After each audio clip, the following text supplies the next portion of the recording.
Alberta clippers get their name from the fact they come by way of Alberta, or thereabouts, and they travel along at a pretty good clip.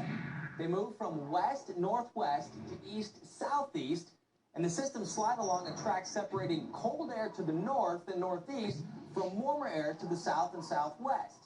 And they're usually followed by reinforcement of cold weather over the U.S. Since these clippers move quickly and they have a relatively small amount of moisture to work with, precipitation amounts, mainly in the form of snow, typically aren't huge, but it can come down very hard at times.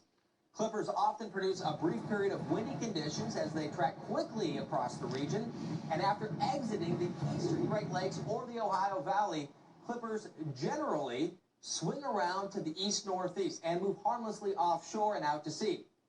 But every once in a while, one will intensify and hook up the coast, bringing a significant snowfall to the northeast U.S. and or the Canadian Maritime provinces. If there's something you would like to see in the Weather Lab, contact us on Facebook or on Twitter.